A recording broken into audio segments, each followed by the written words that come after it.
வணக்கம். இன்னைக்கு நாம ஒரு சூப்பரான செய்திய பத்தி தாங்க பார்க்க போறோம்.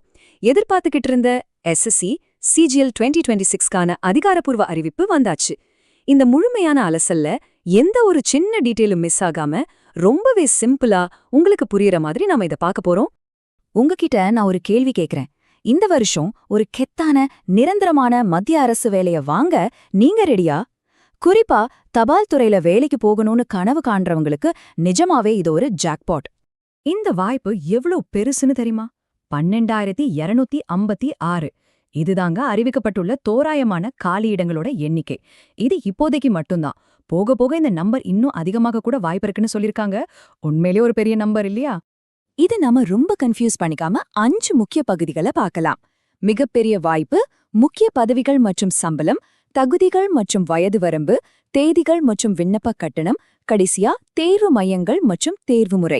சரி, முதல் பகுதிக்கு போலாம். மிகப்பெரிய வாய்ப்பு. முதல்ல எஸ்எஸ்சி சிஜிஎல்னா என்ன? Combined graduate level examination. இது ஸ்டாஃப் செலெக்ஷன் கமிஷன் நடத்துறாங்க. ரொம்ப சிம்பிளா சொல்லணும்னா, நம்ம ஊர்ல டிஎன்பிஎஸ்சி குரூப் 4, குரூப் 2 எக்ஸாம்லாம் எழுதுறோம் இல்லையா? அதே மாதிரி மத்திய அரசு லெவல்ல நடக்கிற ஒரு பவர்ஃபுல்லான எக்ஸாம் தாங்க இது. இதுல செலக்ட் ஆனா எந்தெந்த டிபார்ட்மெண்ட்ல வேலை கிடைக்கும்? எல்லாரும் ஆசைப்படுற தபால் துறை, வருமான வரித்துறை, ரயில்வே, இன்டெலிஜென்ஸ் பியூரோ, அப்புறம் உள்துறை அமைச்சகம்னு மாசான மத்திய அரசு துறைகள்ல நீங்க வேலைக்கு சேரலாம். முக்கியமா பலரும் எதிர்பார்க்கிற போஸ்டல் அசிஸ்டன்ட் வேலை இந்த தேர்வு வழியாதாங்க நிரப்பப்படுது. அடுத்து பகுதி 2, முக்கிய பதவிகள் மற்றும் சம்பளம். இப்போ எல்லாருக்கும் பிடிச்ச பகுதிக்கு வந்துட்டோம். சம்பளம். அடிப்படை சம்பளம் எவ்வளோன்னு பாத்தீங்கன்னா, போஸ்டல் மற்றும் டாக்ஸ் அசிஸ்டன்ட் வேலைக்கு ஆரம்பமே 25,500 ரூபாய்.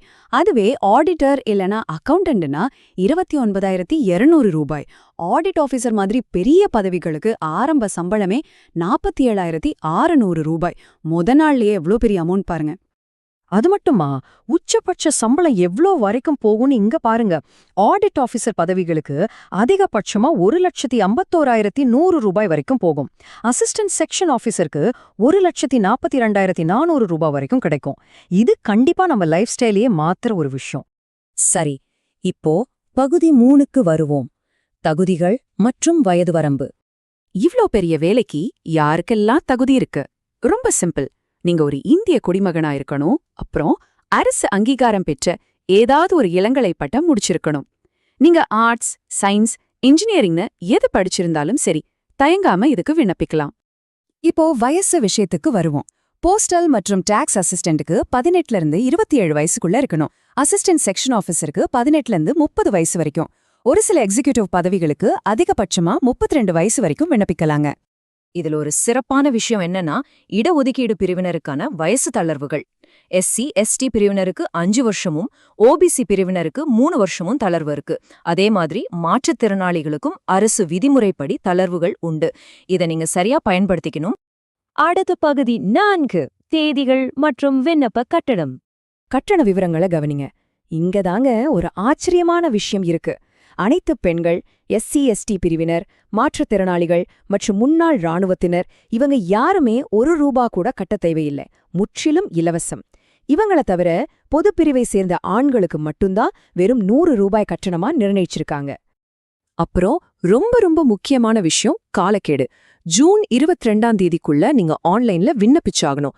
கட்டணம் செலுத்துறதுக்கு ஜூன் 23 கடைசி நாள். கடைசி நிமிஷம் வரைக்கும் வெயிட் பண்ணிட்டு இருக்காம உடனே விண்ணப்பிச்சிடுங்க. இறுதியா பகுதி 5, தேர்வு மையங்கள் மற்றும் தேர்வு முறை. ஐயையோ, எக்ஸாம் எழுத எங்கேயோ தூரமா போகணுமான்னு நாம் பயப்பட வேண்டாம். நம்ம தமிழ்நாட்டிலேயே சென்னை, கோயம்புத்தூர், மதுரை, சேலம், திருச்சி, திருநெல்வேலி, வேலூர், அப்புறம் புதுச்சேரின்னு இத்தனை தேர்வு மையங்கள் இருக்கு. உங்க ஊருக்கு பக்கத்துல இருக்கிற மையத்தை நீங்க ரொம்ப வசதியா செலக்ட் பண்ணிக்கலாம். தேர்வு முறைன்னு பாத்தீங்கன்னா 2 முக்கியமான கட்டங்கள் இருக்கு. டயர் 1 மற்றும் டயர் 2. இந்த 2 தேர்விலையும் நீங்க தேர்ச்சி பெறணும். இதோட விரிவான பாடத்திட்டம் எல்லாமே அதிகாரப்பூர்வ அறிவிப்புல ரொம்ப தெளிவா கொடுத்திருக்காங்க. அது ஒரு வாட்டி நல்லா பார்த்துட்டு பக்காவா பிளான் பண்ணி படிக்க ஆரம்பிங்க. நாம இந்த அலசலோட முடிவுக்கு வந்துட்டோம்.